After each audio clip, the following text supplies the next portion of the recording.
우리 아버지 하나님 감사합니다. 저희들 사랑하셔서 또 이렇게 토요일 함께 모여서 주의 말씀 상고합니다. 이 시간 친히 이곳에 함께 하셔서 저희들에게 깨우쳐 주시고 주의 말씀 허락하사 우리 영이 살게 하시고 하나님을 더 잘 알아가는 귀하고 복된 시간 되게 하여 주시옵소서.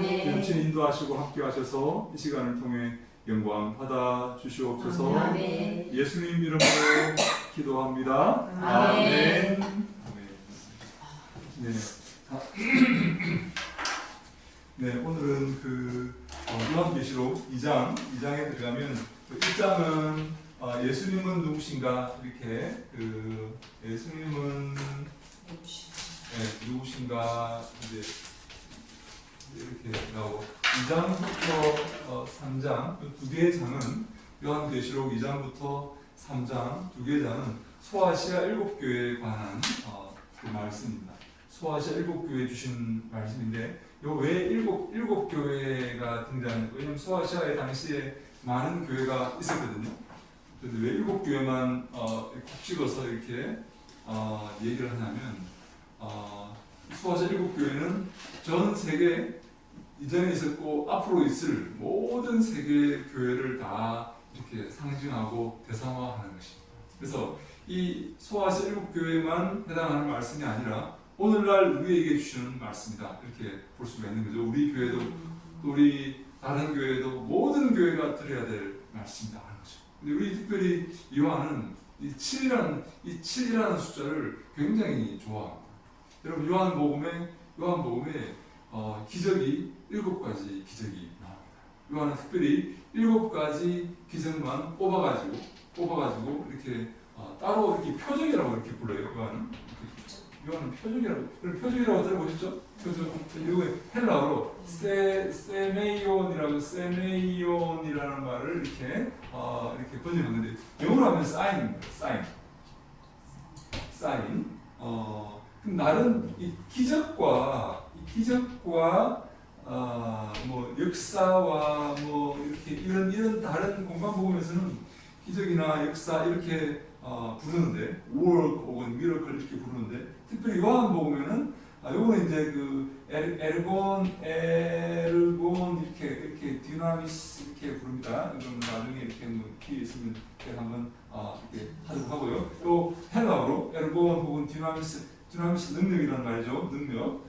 근데 이 특별히 요한은 예수님의 기적을 세메이온 이렇게 부릅니다. 사실 영어로 번역하면 사인이라고 이렇게 번역하는데 이걸 우리말로 표적이라고 번역을 했습니다. 사실 말해 공관복음은 마태, 마가, 누가는 예수님의 이 기적 역사 이렇게 번역했는데 그래서 이거를 에르곤이라는 말을 혹은 디나미스라는 말을 기적과 역사 이렇게 공관복음은 번역했고 요한복음은 세메이온이라고 이렇게 지칭하고 영어로 번역하면 사인인데 또 우리말로 하면 표적이다 이렇게 번역을 한 것입니다. 근데 과연 여기서 논란이 있습니다. 이 표적과 이 기적이 다른 것인가 같은 것인가? 그러면 왜 요한은 예수님의 이 기적을 표적이라고 표현을 하고 있는 것인가? 여기에 논란이 있습니다. 학자들 사이에.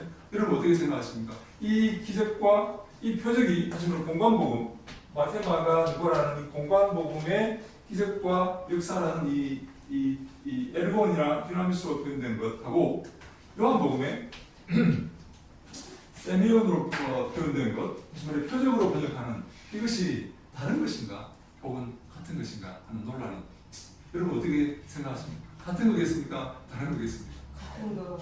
네, 이 표적은 뭘까요? 그럼 표적, 이 사인은 여러분 뭘까요? 사인이라는 것은 어떤 표시거든요. 여러분 표지판을 우리가 사인이라고 해요. 표지판 그죠? 레드 사인, 빨간불을 레드 사인이라고 그러죠? 이 표지판인데 이것은 그래서 많은 사람들이 이 세메이온은 예수님이 구주시라는 표시이다 이렇게 사실 7개의 특별히 7개의 세메이온을 이렇게 요한복음에 기록하는데요. 이 요한은 7을 아까 좋아하는 말씀드렸죠.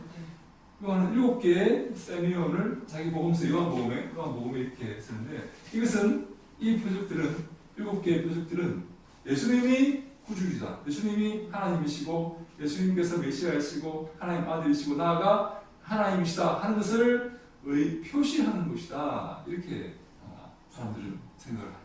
그런데 이 기적들은 그냥 예수님의 기적인데 그러면 이렇게 되물을 수 있겠죠. 이 기적들은 예수님께서 하나님이시고 하나님 아들이시고 메시아라는 것을 표시하는 게 아닌가?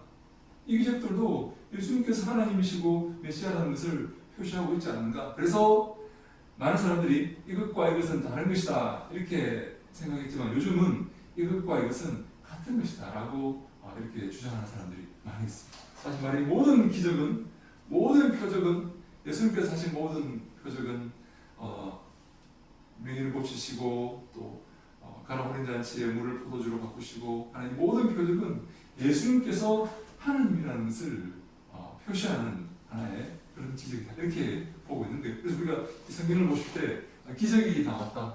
기적이 나와서 왜 이런 기적이 나왔을까? 이 기적이 의미하는 게 뭘까? 이 기적이 당시의 사람들에게 의미된 것이 무엇일까 생각해 볼 때 이 성경의 목표는 바로 예수님이 하나님 아들이시고 예수님이 하나님이시다 하는 것을 예수님께서 오실 메시아이시다 그리고 하나님 아들이시다 나아가 하나님이시다 하는 것을 증거하고 있는 하나의 도구이다.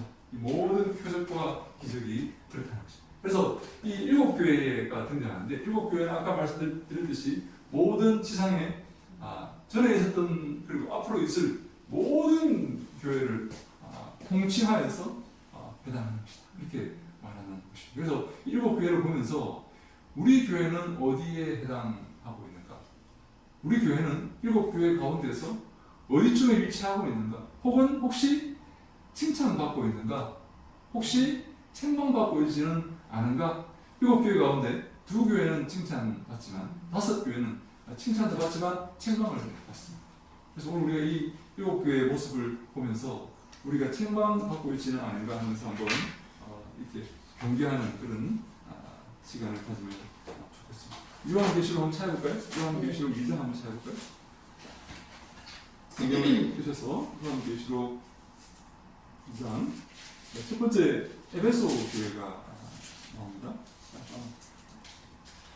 첫 번째 에베소 교회에 주신 말씀 1절부터 7절까지죠. 함께 같이 한번 에베소 교회 2장 1절부터 7절까지 말씀을 함께 천천히 한번 어떤 내용인지 한번 읽어보겠습니다. 시작. 에베소 교회 사자에게 편지하라. 오른손에 있는 일곱 별을 붙잡고 일곱 금촛대 사이를 보내시는 이가 이르시되 내가 내 생명과 수고와 내 인내를 알고 또 악한 자들을 용납하지 아니한 것과 자칭 사도라 하되 아닌 자들을 시험하여 그의 거짓된 것을 내가 드러낸 것과 또 내가 참고 내 이름을 위하여 견디고 게으르지 아니한 것을 알아. 그러나 너를 책망할 것이 있나니 너의 처음 사랑을 버렸느니라. 그러므로 어디서 떨어졌는지를 생각하고 회개하여 처음 행위를 가지라. 만일 그리하지 아니하고 회개하지 아니하면 내가 내게 가서 내 촛대를 그 자리에서 옮기리라. 오직 내게 이것이 있으니 내가 니골라 당의 행위를 미워하는도다. 나도 이것을 미워하노라. 귀 있는 자는 성령이 그에게 하시는 말씀을 들을지어다. 이기는 그에게는 내가 하나님의 나무에 있는 생명나무의 열매를 주어 먹게 하리라. 아멘. 7절에 보니까 이기는 그에게는 내가 생명나무에 나무에 있는 열매를 먹게 하겠다. 여러분 생명나무에 나무에 있는 생명나무의 열매를 먹는다는 말이 무슨 말일까요? 나무에 있는 나무에 생명나무가 있는데 그 열매를 먹는다는 말이 무슨 말일까요? 네, 천국에 가는 구원받는다는 그런 말이겠죠. 구원받는 표현을 그렇게 하는 겁니다. 나무에 있는 생명나무의 열매를 먹어서 영생하도록 하겠다는 그런 의미죠. 이기는 그에게 어떤 싸움에서 이기는 것인가 하는 것이 오늘 여기에 나옵니다. 이 에베소 교회가 아주 큰 교회고 아주 멋진 교회고 예수님께서 칭찬을 하시는데 1절에 보니까 7교회를 붙잡고 7교회라는 해서 7교회 사자를 말하죠. 그리고 7금 촛대, 이것은 7교회를 말합니다. 촛대가 있는데 7촛대가 있는데 요한 12라는 숫자를 좋아한다고 말씀드렸죠. 7촛대가 있어요. 근데 7교회를 말하죠. 이것은. 근데 이 교회는 지상의 모든 교회를 말하는 것입니다. 예수님께서 7촛대 사이를 다니시고 계시는 것입니다. 교회가 지금 약하고 교회가 개척교회고 교회가 어렵고 또 교회가 또 이렇게 힘들고 하지만 또 분쟁에 있는 그런 교회도 있지만 예수님께서 이 교회 사회를 다니고 계신다.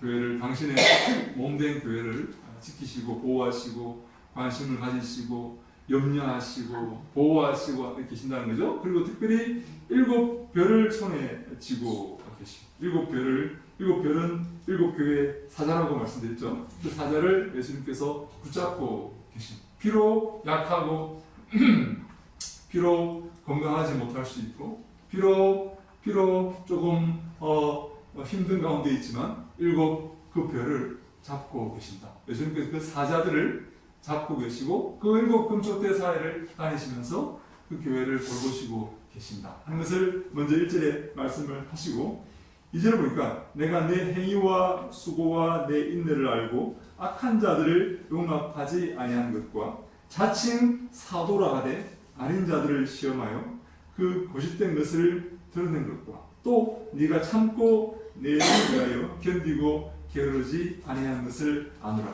세 가지를 지금 칭찬하고 있습니다. 첫 번째는 내가 네 행위와 수고와 내 인내를 알고 또 악한 자들을 용납하지 아니한 것과 그리고 또 자칭 사도로 하는 자들을 쫓아낸 것과 그리고 마지막으로 3절에 내가 참고 내 이름을 위하여 견디고 게으르지 아니한 것을 아니라 이렇게 말하고 있어요. 근데 여러분 이 네 가지가 나왔죠. 네 가지 나왔는데 이 네 가지를 보시면서 우리가 어떤 느낌을 받냐면 이 교회가 에베소 교회가 아주 교리에 충실하다 하는 것을 보게 돼요. 그죠? 악한 자들을 쫓아내었어요. 여러분 교회에 악한 자들이 있으면 쫓아낼 수 있습니까? 왜 고개를 안 되십니까? 네, 쉽지 않죠? 네. 이거를 뽑아내다가 잘못하면 3분의 1이 나가버릴 수 있어요. 네. 네. 그죠? 형제요, 자식이요, 이 친구들이 다 나가버릴 수 있어요. 그죠? 네. 근데 이 에베소 교회는 악한 자들을 잘라내요. 그렇습니다. 단호하게 잘라내요. 쉽지 않습니다. 분명히 옛날에 그런 옛날에 이 양반이 촉지를 이렇게 이런 표현이 됐죠 하고 있는데 흥분을 많이 하는 거예요. 담임 목사님이 잘라낼 수 있겠습니까? 당신 꼭 관두시오. 안 그러면 나가시오. 당신 우리 교회에 덕이 안 됩니다. 이렇게 말하면서 끌어낼 수가 있냐는 것입니다. 쉽지 않다는 거죠. 네. 악한 자들을 끌어냈다고 예수님께서 칭찬하시는 것입니다. 그리고 예수님께서 네 행위와 네 수고와 네 인내를 알고 있다는 거예요. 예수의 이름을 위해서 노력한 것과 수고한 것과 참은 것을 예수님이 알고 있어요. 그리고 자칭 사도라 하대요. 스스로 내가 사도야, 내가 예수님의 그 제자야 하면서 자칭 사도라 하면서 실제로는 그렇지 아니한 자들을 시험하여 그의 거짓된 것을 드러낸 것과 다시 말해 자칭 사도라고 하는 사람이 있습니다. 나는 예수님께 검증받은 사도이다라고 말하는 사람이 있는데 에베소 교인들이 어떻게 했다고요? 이 사람을 검사해서 검증해서 그의 거짓된 것을 드러냈다. 그래서 쫓아내버렸다. 자칭 사도라고 하는 사람이 요즘도 많이 있습니다. 요즘 마지막 때 우리가 가장 기억할 게 이 미혹하는 자들입니다. 예, 마지막 때 미혹하는 자들이 등장한다고 성경에 말하고 있거든요. 예, 어떻게 미혹합니까? 내가 사도야, 내가 바른 복음을 전하고 있어. 나만이 예수님의 그 말씀을 제대로 전하고 있는 거야. 그 신사도 운동이라고 요즘 이렇게 일어나고 있는 거예요. 새로운 사도라는 말이죠. 사도는 12제자와 바울과 바나바 정도밖에 사도가 없습니다. 사도는 이미 끝났어요. 그쳤어요. 내가 사도야, 새로운 사도야, 나만이 예수님을 알고 있고 복음을 정확하게 전할 수 있어 라고 말하는 소위 새로운 사도들 다 잘못된 이단들입니다.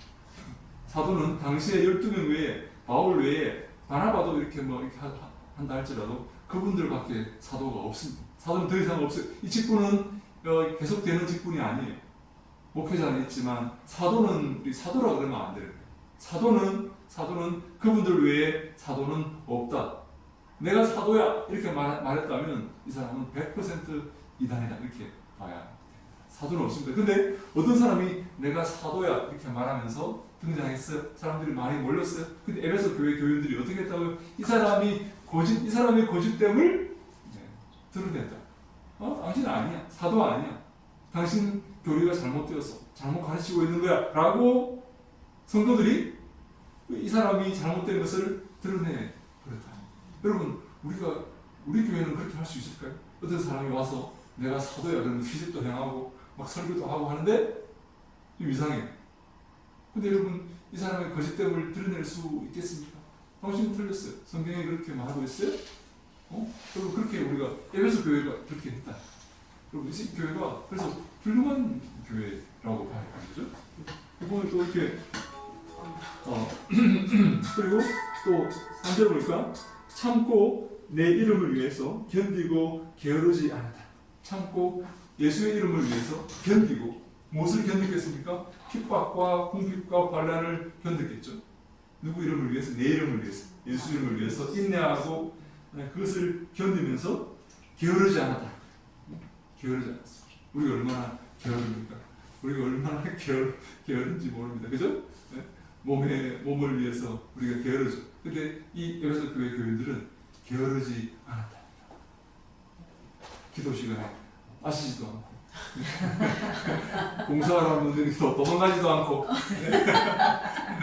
얼마나 게으르지 않고 충성을 다해서 열심을 품고 주를 섬겼다. 아멘. 여러분, 이런 교회가 좋은 교회 아닙니까? 그죠? 맞아요. 지식이 있어요. 열심이 있고 충성됨이 있고 믿음이 있는. 그래서 어떤 악한 사도라도 잘못된 것을 드러낼 수 있는 지식이 있어요. 그리고 수고를 할 수 있는 의지가 있어요. 기꺼이 내가 내 재산과 내 시간을 포기하고 내가 교회를 위해서 인내하고 수고합니다. 그리고 박해가 올 때 내가 참아낼 수 있고 배도하지 않고 배신하지 않고 내가 인내하면서 참아내는 거예요. 여러분, 그런데 그리고 마지막으로 게으르지 않는 거. 무슨 일이 있으면 발벗고 나와서 도망가지 않고 핑계대지 않고 발벗고 나와서 열심을 품고 충성을 다해서 부지런하게 이렇게 했다. 자, 근데 이 교회에 문제가 하나 있어. 사실을 보니까 내가 너를 책망할 것이 있나니 처음 사랑을 버렸다. 이게 도대체 무슨 말이냐? 처음 사랑을 버렸다. 여러분, 에베소 교회 교인들이 처음 사랑을 버렸습니다. 이렇게 해석합니다. 여러분 한번 들어보세요. 이 해석이 여러분 마음에 드시는지 한번 들어보세요. 이 에베소 교회가 너무나 교리에 철저하고 열심을 품고 정확하게 복음을 전하고 그렇게 수고를 한 나머지 쫓아냈던 형제들을 회개했다고 다시 받아들이지 않은 것입니다. 쫓아낸 형제들이 있어요. 쫓겨난 형제들이 있습니다. 고집된 자들, 그리고 잘못된 자들, 잘못된 교리를 따르는 자들을 이 교회 교인들이 아주 단호하게, 아까 우리 말씀드렸죠, 악한 자들을 쫓아내었습니다. 아까 제가 예를 들어서 첩지를 하는 어떤 성도가 있는데, 당신 그건 덕이 안 되는 거야. 우리 성경에서 그렇게 하고 있지 않아. 그래서 쫓아내었어요. 근데 이 사람이 회개를 한 거예요. 목사님, 제가 잘못했습니다. 내가 그때는 화가 나가지고 나갔는데 제가 생각해 보니까 제가 틀렸습니다. 내가 기도해 보니까 틀렸습니다. 목사님, 용서해 주십시오. 다시 이 공동체에 들어올 테니까 받아 주십시오. 하면 어떻게 해야 됩니까? 받아줘야 되죠. 근데 이 교회들은 아니야. 너는 사람은 안 바뀌어. 사람이 바뀌냐? 너 또 그럴 거야. 너는 안 돼. 너는 이미 틀렸어. 다른 교회로 가든지 죽든지 말든지. 그래서 그 처음 사랑, 그 처음에 그 교인들이 모일 때 그 사랑, 정말 우리가 품어주고 용납해주고 사랑해주고 도와줬던 그 처음 사랑, 그들 안에 가득했던 그 처음 사랑을 이제 더 이상 갖고 있지 않은 것입니다. 여러분, 이 해석을 어떻게 생각하세요? 그럴 것 같습니까? 혹시 다른 해석이 있습니까? 다른 해석에 올려져 있습니까? 어떻습니까? 처음 사랑을 저희들이 극히 알고 있는 부분은 네. 이런적인 해석이 아니라 네. 우리가 예수님을 처음 만났을 때 네. 그 은혜와 충만함을 우리들이 네. 계속 살아가면서 퇴색돼 갔을 때 네. 그게 내가 하나님에 대한 그 첫사랑을 자꾸 소멸해 가고 있구나, 이런 네. 부분으로 저는 예수님에 대한 사랑, 첫사랑, 처음 품었던 애틋한 그 사랑을 점점 퇴색해 가고 있다. 이렇게. 그럴 때 우리가 이 말을 이렇게 많이 사용했던 것 같아요. 네. 그런 그렇죠. 시각으로. 그렇죠. 네. 그때 우리가 여기 보면 맞아요. 그럼 이제 그것도 있는데 이 2절에서 4절에 보면 정말 이 에베소 교인들은 이론에 아주 투철한 그런 교리와 실행과 그리고 잘못된 자들을 쫓아내고 심지어 거짓 사도까지 쫓아낼 수 있는, 악한 자들을 쫓아내는 뿐만 아니라 거짓 사도, 거짓 목회자, 오늘날로 말하면까지 쫓아낼 수 있는 투철한 이론과 교리의 그런 교회였다, 이렇게 볼 수가 있는 거예요. 성경의 지식이 엄청 많이 있었던 것 같아요. 그렇죠. 정확하게 목사님이든 누구든 쫓아낼 수 있는 능력을 가진 교인들이에요. 그럼 잘못된 것을 구별할 수 있는, 분별할 수 있는 분별력이 있는 이 교회들 대단하고 정말 냉철하게 그리고 지적으로 잘못된 것을 구별해낼 수 있는 능력을 갖고 있어서 예수님께서 그것을 칭찬하십니다. 그리고 이 지식만 있는 게 아니라 실천력도 있어요. 열심을 품고 그리고 게으르지 않고 인내하면서 이 목회, 그 성도의 이 신앙생활을 하고 있는 거예요. 근데 한 가지 부족한 게 있습니다. 원래 품었던, 첫 번째 품었던 그 사랑을 이 교회 교인들이 버립니다. 너무나 투철한 그런 약간 좀 결백증 같은, 제가 볼 때는 그런 게 느껴요. 쟤는 고쳐 쓸 수 없어. 여러분, 그런 사람 있습니까? 주위에? 쟤는 우리가 보면 알아. 쟤는 안 돼. 쟤는 안 되는 애야. 쟤는 우리가 어지간하면 내가 이렇게 용납하겠는데 쟤는 도대체 안 되는 거야. 여러분, 그런 애 주변에 그런 사람 있습니까? 있어요. 맞아요. 아유. 많이 있죠. 네, 맞아요. 말로 해가 될 아이가 아니야. 이렇게 포기해버리는 그런. 어른도 그렇죠? 그런데 힘들어요. 맞아요. 근데 예수님께서 뭐라고 말씀하시는가 하면 첫사랑, 첫 번째 가졌던 그 사랑을 회복하는 거죠. 저는 이렇게 해석합니다. 그 아이까지 품으라. 또 속을 지은정, 또 속았어. 그런 사람 있잖아요. 그 교회 돈 빌려가지고 이렇게 야단도 주고 해놓고 또 이렇게 신앙심 좋게 이렇게 보여가지고 와가지고 돈 홀딱 빌려가지고 이렇게 야단도 주고 해놓고 또 와가지고 또 이렇게 미안하다 그러고 용서해달라 그러고. 근데 제가 볼 때는 또 속을 지은정, 이런 것이 7번 용서해 줄지언정 그 사람을 품으라는 그런 말 같아요. 제가 볼 때. 그렇게 너무 이렇게 결격적인가, 너무 이렇게 이론적으로 풀렸죠. 그러나 이걸 우리가 이 잣대를 사용하되 그 사랑을 버리면 안 된다. 사랑. 용납해주고 이해해주고 또 속을 지언정 분명히 또 속을 거예요. 분명히 또 뒤통수 때리고 도망갈 거예요. 또. 그러나 용납해주고 또 왔어? 그래 들어와 같이 밥 먹자. 품어주고 저는 그게 교회 이 지식과 이 사랑이 함께 있는 교회의 모습이 아닌가라고 생각을 합니다. 그게 기독교 공동체라는 거예요. 이게 천국의 가족의 모임이라는 거예요. 예수님과 함께 밥상을 먹고 있는 가족의 모임. 쟤는 안 돼. 쟤는 구제불능이야. 쟤는 고쳐줄 수 없어. 이러고 외면해버리는 게 아니라 그까지도 포용하고 품을 수 있는가? 그게 첫사랑이 아닌가 이런 생각을 우리 예수 처음 믿을 때 우리가 정말 그렇게 했지 않습니까? 정말 우리가 재고 따졌습니까? 쟀습니까? 제가 어떻게 돈이 많고 이렇게 했습니까? 아니죠. 정말 사랑으로 품었다 말이에요. 근데 그 마음을 언젠가부터 버리게 되었어요. 재기자하고 이렇게 계산하고 이렇게 됐죠. 그래서 그렇게 하면 안 되겠다. 이게 바로 이제 에베소 교회에 주시는 말씀인데 이게 이제 7절 보니까 이기는 자에게 이 싸움에서 이기는 자. 이 싸움. 어떤 싸움? 배척하고 외면하고 포기하는 게 아니라 첫사랑을 끝까지 견지하고 지키는 물론 우리가 지혜를 가지고 잘 분별해야 되죠. 그러나 동시에 첫사랑을 끝까지 견지하는 이 싸움을 할 수가 있느냐. 쟤는 도저히 안 돼. 쟤는 내가 일생에 도움이 안 돼. 이게 아니라 끝까지 그를 용서하고 용납해주는 그 싸움에서 이기는 자가 낙원에 있는 생명나무 열매를 먹게 됩니다.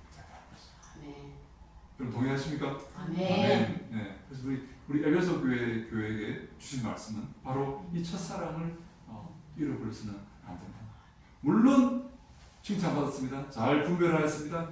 그들은 열심을 부었습니다. 부지런하였습니다. 그들은 박해를 견뎌냈어요. 훌륭한 교회지만 그들은 첫사랑을 잃어버렸어요. 이것도 하고 이것도 해야 돼요. 그죠? 바로 그것이 에베소 교회에 주시는 말씀입니다.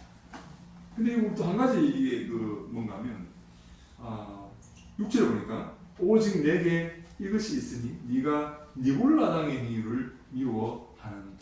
이렇게 니골라당의 행위를 예수님께서 에베소 교회에게 한 가지 더 칭찬하십니다. 니골라당의 니골라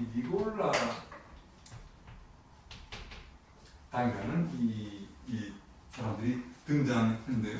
이 니골라당의 행위를 에베소 교회가 미워했다는 거죠. 니골라당이 초대교회 7교회에 계속 나옵니다.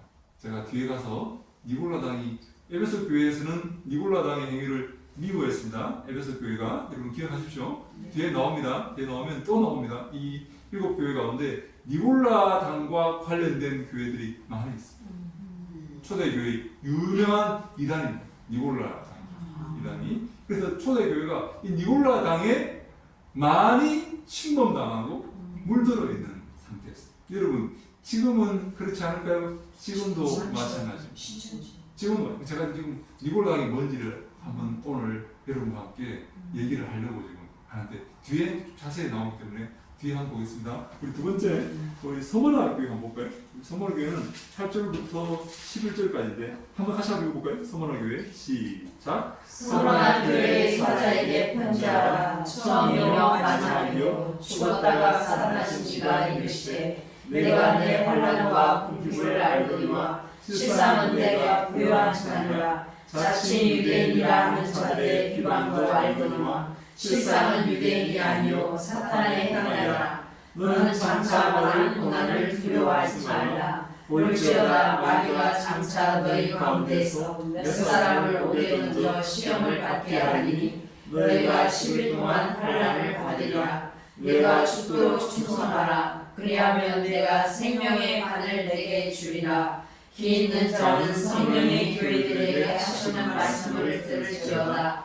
이기는 자는 둘째 사망의 해를 받지 아니하리라. 아멘. 12절에 나오는 버가모 교회의 주시는 말씀 가운데 보면 니골라 당의 행위에 대해서 또 한 번 나옵니다. 이 발람의 행위와 연관되어서 나오는데요. 제가 12절부터 더가모 교회 주시는 말씀하면서 니골라 당의 행위가 뭔지를 한 번 더 설명을 하겠습니다. 먼저 이 서머나 교회를 우리가 보면 서머나 교회는 참 칭찬을 받았던 그런 교회입니다. 칭찬을 받는 교회인데 8절에 보니까 예수님 당신을 소개하면서 처음이며 마지막이요 죽었다가 살아나신 이가 이르시되 예수님은 창조주이시고 심판주이시며 동시에 죽음을 정복하신 분이시다 라고 말씀을 죽음의 이 사망 권세를 정복하시고 이기신 분이다 라고 이렇게 소개를 하죠. 다시 말해 우리에게 영생을 주실 수 있는 분이시다. 창조주이시고 심판주이시만 동시에 우리에게 영생을 줄 수 있는 분이 서머나 교회 9절에 보니까 내가 네 환난과 궁핍을 알거니와 실상은 네가 부요한 자이다. 이렇게 환난과 궁핍이 서머나 교회에 있었습니다. 왜 그들은 이 환난과 궁핍을 당해야 했을까요? 바로 이게 예수 믿는다고 어려움을 당하는 것입니다. 여러분, 예수를 제대로 믿으면 이 땅에서 어려움을 당할까요? 이 땅에서 행복하게 이렇게 부유하게 잘 살 수 있을까요? 고난 중이죠. 고난 가운데 갈 수밖에 없는 것이죠. 왜냐하면 좁은 길을 가기 때문에. 그래서 예수님께서 오셔서 이렇게 말씀하십니다. 내가 평안을 주러 왔다고 생각하지 마라. 내가 칼을 주러 왔다. 이렇게 말씀하셨죠. 내가 아버지와 아들이 그리고 며느리와 시어머니가 서로 다투게 만들게 만든다. 왜냐하면 예수 때문에 서로 다투게 된다는 것이죠. 왜? 한쪽은 예수를 믿고 한쪽은 예수를 안 믿기 때문에 필연적으로 다툼이 생긴다. 예수를 믿는다고 다툼이 생긴다는 것이죠. 근데 우리가 이 땅에서 예수를 믿으면 예수 믿지 않는 세상 사람들은 필연적으로 우리를 박해하게 되었습니다. 마치 어둠이 빛을 박해하듯이 이렇게 돼요. 어둠이 할 수 있는 일은 무엇입니까? 어둠은 빛이 등장하면 어둠은 물러가게 되었습니다. 제가 이 방에 스위치를 켜면요, 이 방에 있었던 어둠은 순식간에 다 물러가게 됩니다. 그러면 어둠이 할 수 있는 일은 무엇입니까? 빛을 없애는 것뿐입니다. 빛을 없애야지 어둠이 존재할 수가 있는 거예요. 빛이 등장하는 순간 어둠은 순식간에 물러가게 됩니다. 그래서 어둠은 필연적으로 어둠은 빛을 박해하게 되었습니다. 빛을 없이 하게 되는 것이 환난과 핍박이 되는 것입니다. 그래서 참된 그리스도인의 표지는 예수 믿는다고 환난과 핍박을 받는 것이다 라고 말씀을 드릴 수가 있습니다.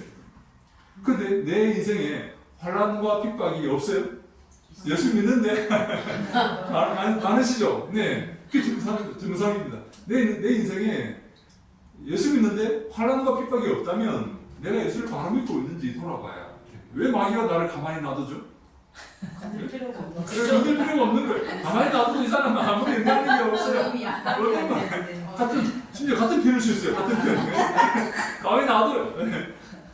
내가 빛인데 내가 가는 곳마다 어둠이 물러가고 내가 가는 곳마다 거짓이 물러가고 내가 가는 곳마다 생명이 이렇게 피어나고 내가 가는 곳마다 정직이 이렇게 드러나는 그런 아름다운 그런 향기를 품고 다니는데 마귀가 가만히 두겠습니까?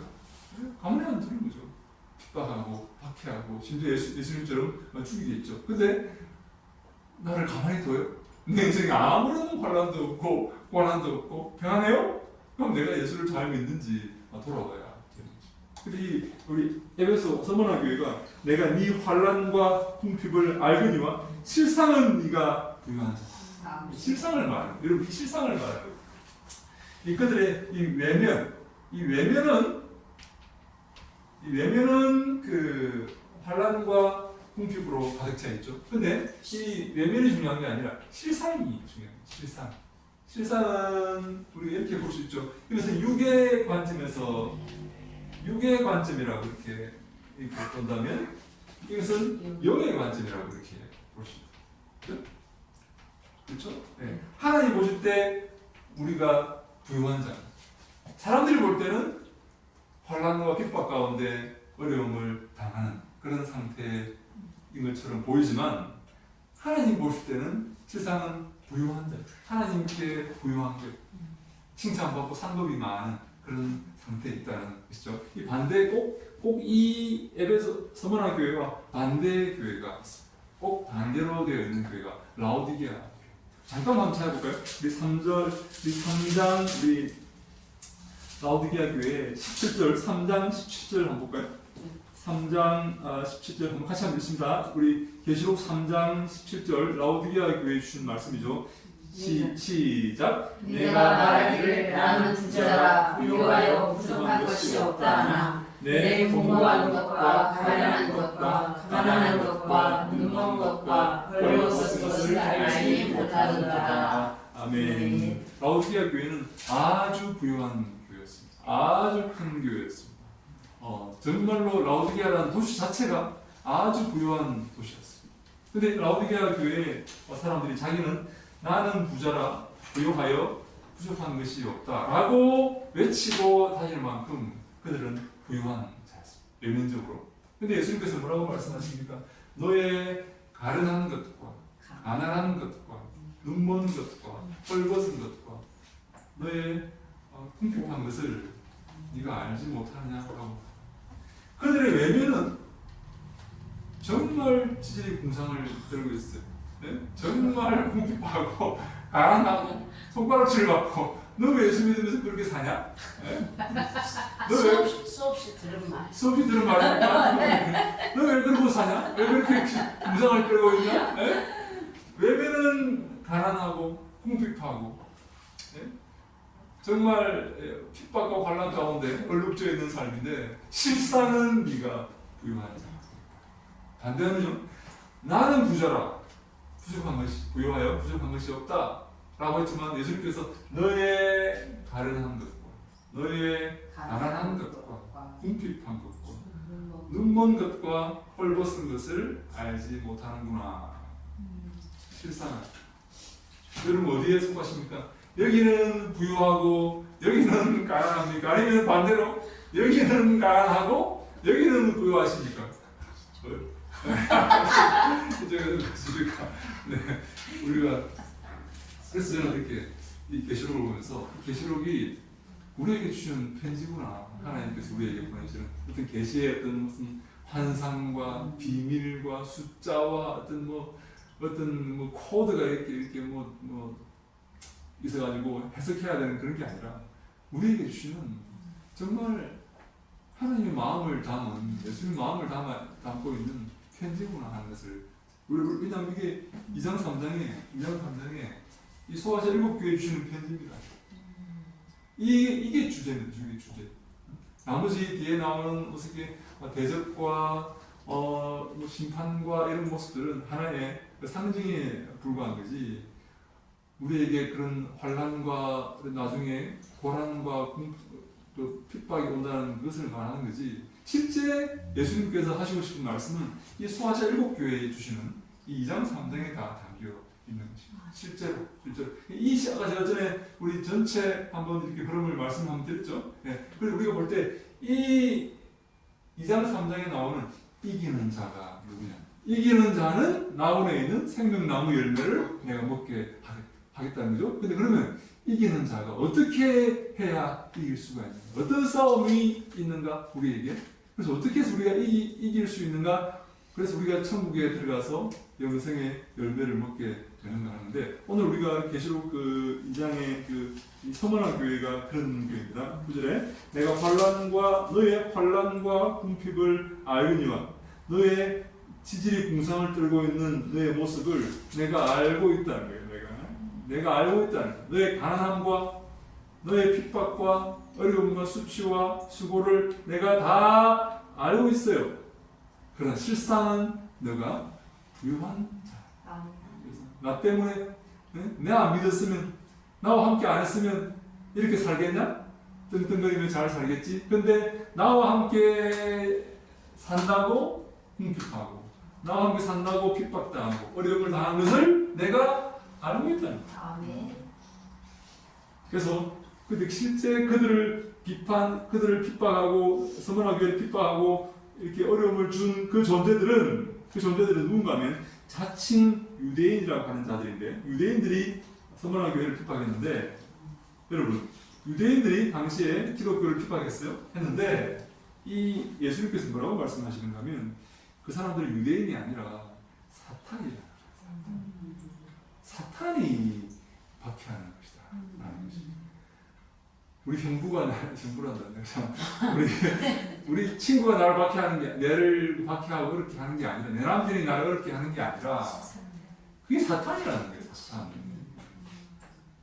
당시 유대인들이 왜 예수라는 그에게 저주받은 이 사람을 이렇게 섬기냐?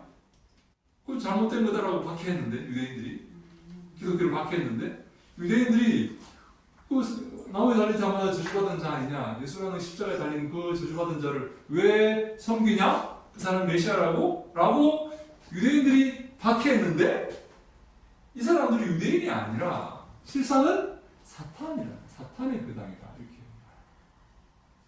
우리를 지금 어렵게 하고, 내 남편이 나를 박해하고, 내 자식들이 나를 어렵게 하고 하는 이것이, 내가 뭐 잘못했나? 내가 뭐 실수했나? 내가 공이 못됐나? 그게 아니라 사탄이 우리를 예수 믿지 못하게 하려고 박해하고 있다고 예수님께서 말씀을 하시는 것입니다. 그 사탄을 어떻게 물리죠? 네, 그 사탄을 우리가 이제 물리쳐야 되죠. 그 사탄을 우리 물리쳐 봅시다. 근데 우리가 이 사탄의 박해를 지금 이 서머나 교회는 어떻게 물리쳤겠습니까? 제가 볼 때는 인내하는 수밖에 없어요. 어떻게 할 수 없어요. 우리의 그 책무가 인내하는.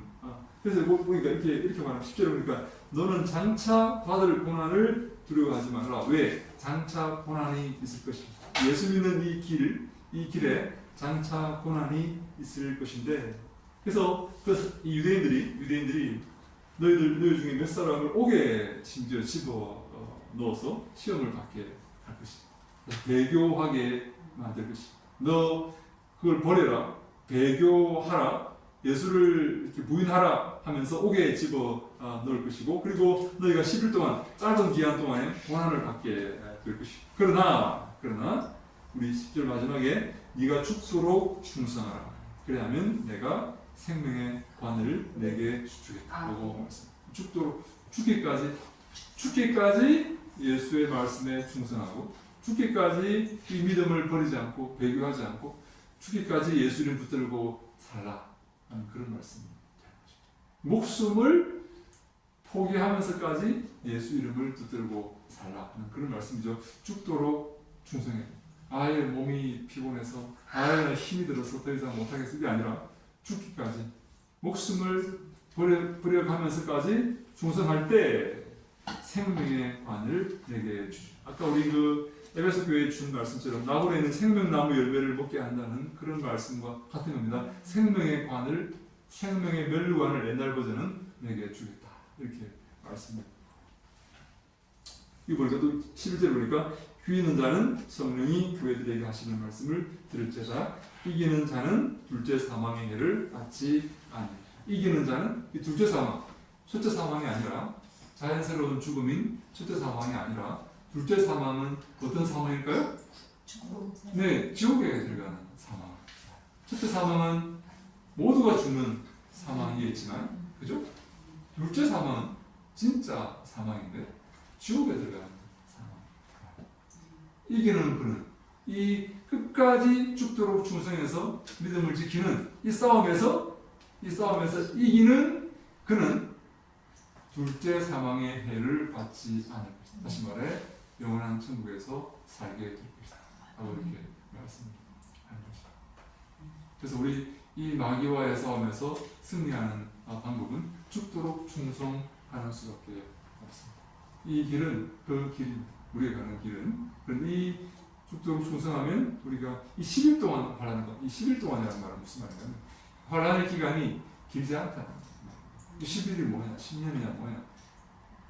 당시에 10이라는 숫자는 그리 길지 않은 그 기간을. 그래서 이 예수님께서 이 인내의 시간을 예수님께서 이렇게 우리에게 강해 주신 이렇게 말하거든요. 그래서 절대로 선택받은 자들이 시험에 빠지지 않도록 실종하지 않도록 예수님께서 지키시고 보호하시기 때문에 10일 동안 너희가 환난을 받게 될 것이다. 근데 그것을 잘 견디면 어떻게 죽도록 충성하면 생명의 관을 얻게 될 것이다. 라고 이렇게 말씀하고 있습니다. 혹시 여기까지 질문 있습니까? 예. 그 죽도록 충성하라 하셨잖아요. 네. 그럼 그 죽도록 충성이 예. 지금 성경에서 어떤 게 가장 죽도록 충성한 거라고 가리키는 거예요? 네. 죽도록 충성하는 우리가 충성이. 죽음을 네. 여기 스테반 집사님 같은 경우에 보면 그죠?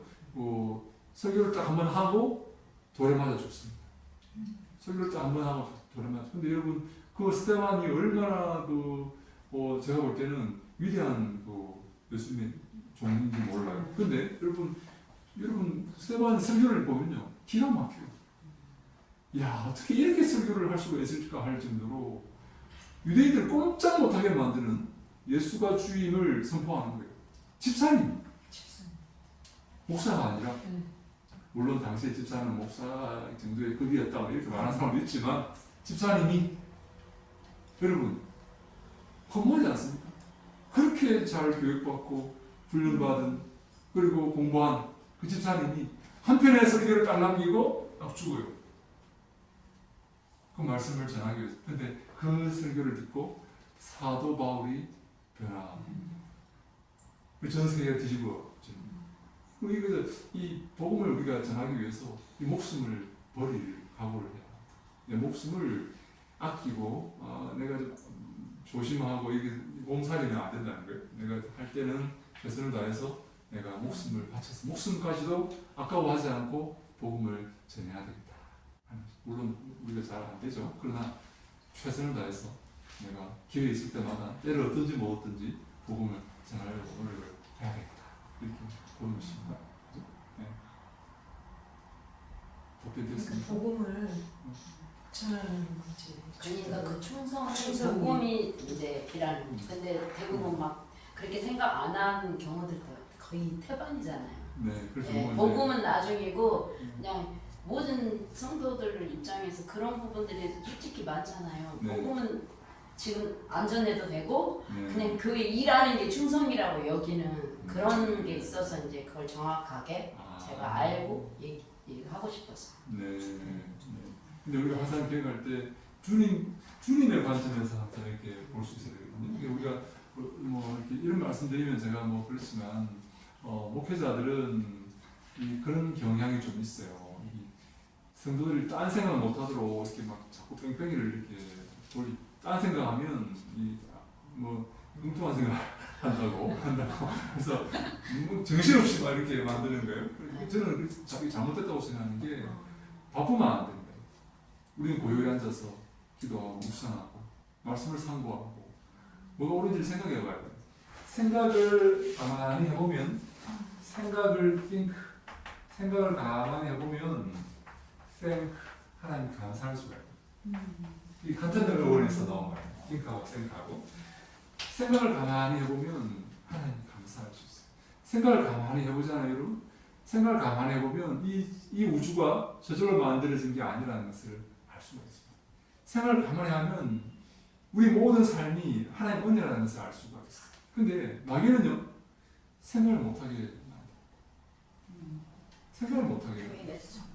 봉사하게 하고 바쁘게 하고 막 제가 이렇게 특정한 표현을 하는 게 아니라 네. 그런 게 있는 것 같아요. 생각. 맞아요. 제가 왜냐하면 그런 게 목사들 가운데 그런 게 있어요. 우리 성도들이 엉뚱한 생각 못하게 이렇게 아구 뺑뺑이를 프로그램을 돌리는 그런. 근데 물론 이게 좋은 면도 있어요. 그러나 우리가 항상 여러분들은 말씀을 묵상하고 내가 누군지 하나님이 누구신지 이 우주가 어떻게 돌아가는지 하나님 어떻게 역사하시는지 하나님 손길이 어디에 있는지 우리가 뭘 해야 되는지 항상 고민하고 생각을 해야 돼요. 상고해요. 성경도 말씀 들었습니까? 이게 정말 그런가? 하고 베레아 사람들처럼 생각을 해요. 아이고 어른이 우리 목사님 옳은 말씀 하셨겠지. 그게 아니라 이게 정말 그런 이게 정말 이게 내 양식인가? 생명의 양식인가? 하늘을 만난가? 생각해서 내 영혼이 자라야 되는 거예요. 영혼이 어린아이가 내가 떠먹여지는 죽만 먹고 있는 게 아니라 이웃식만 먹고 있는 게 아니라 내 영혼이 스스로 이제 자라서 어른이 되어서 스스로 딱딱한 양식도 먹고 스스로 영적인 인격이 자라야 돼. 영적으로 어린아이들이 너무 많아요. 유치원을 졸업하지 않으려고 하는 어린아이들이 너무 많아요. 유치원은 숙제도 없거든요. 그죠? 유치원에서 누가 뭘 합니까? 유치원에서. 유치원은 다 가기 좋아하는 곳이 유치원. 그렇게 만들어요. 오기만 해도 좋아해. 오기만 해도 좋아. 오기만 해도 잘한다. 오기만 알았어. 오기만 해. 그런데 우리가 이제 중학교도 가야 되고, 영적으로. 고등학교도 가야 되고, 대학 졸업하면 이제 전쟁입니다. 이제는 뭐 죽이고 죽습니다. 잘못하면.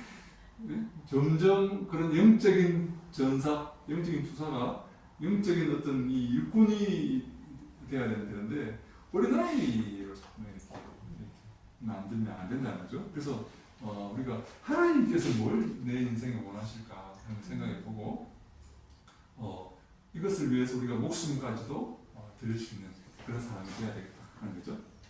특정한 어떤 걸 얘기하는 게 아니라 우리가 그래서 저는 제 개인적으로 우리가 이 고요한 시간 뭐가 옳은지 하나님 말씀 이게 뭘 의미하는지 내가 어떻게 해야 되는지를 곰곰이 생각해보는 생각을 해야만 우리가 감사할 수 있게 되고 또 주의 일을 방향을 우리가 봉사할 때 또 방향이 중요해요. 방향이 시키대로 하는 게 아니라 만약에 방향이 잘못되면요 간 만큼 다시 돌아와요. 여기서 대전에서 부산으로 가야 되는데 경부선 타고 저기 올라가고 있으면 안 되는 거예요. 다시 돌아와야 돼요. 이 방향을 잘 잡는 게 중요해요. 가는 게 중요한 게 아니라 열심히 하는 게 중요한 것보다는 방향을 잘 잡는 게 중요하다. 그걸 방향을 잘 잡기 위해서는 생각을 해요. 무엇이 옳은지, 성경이 뭘 말하고 있는지, 내 인생에 하나님께서 보이시는 목표가 무엇인지 이거를 생각해 봐야 됩니다. 저는요 우리 중고등부 아이들에게 늘 이렇게 말해요. 너희들은 지금 공부해야 돼. 왜? 이 시간은 다시 오지 않는다.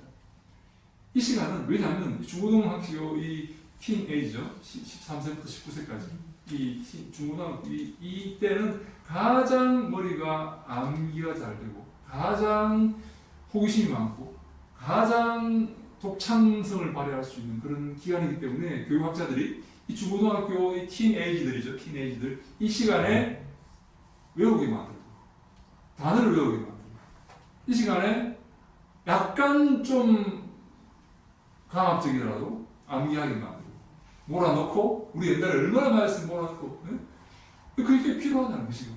근데 대학에 들어가면 그게 필요 없어요. 왜? 자유롭게 그걸 바탕으로 자유롭게 창작할 수 있는 그런 시간이 오기 때문에 이 시간 너희들 놀지 마. 이 시간은 공부해. 이 시간에 다시 오지 않는다. 너희들 이 시간을 그렇게 커리큘럼을 짜놓은 게 이유가 있는 거예요. 이렇게. 네? 그렇게 말하는데 저는 그렇게 생각해요. 우리 생각을 해요. 뭐가 옳은지.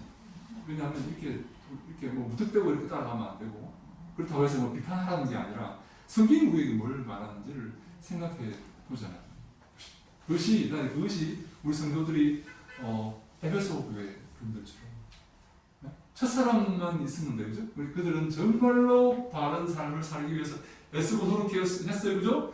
싸우고 그 잘못된 가르침에 싸우고 악한 자들 쫓아내고 정말 이렇게 했어요. 그들의 첫사랑이 필요했지만 저는 에베소 교회의 그런 모습들이 우리에게 좀 필요하다고 했어요. 정말 잘못된 건 잘못된 거 아니면 아닌 거예요. 눈 감고 받아주는 게 아니에요. 그래서 우리가 이런 것을 보고 우리가 교훈을 좀 얻으면 좋겠다는 그런 생각을 합니다.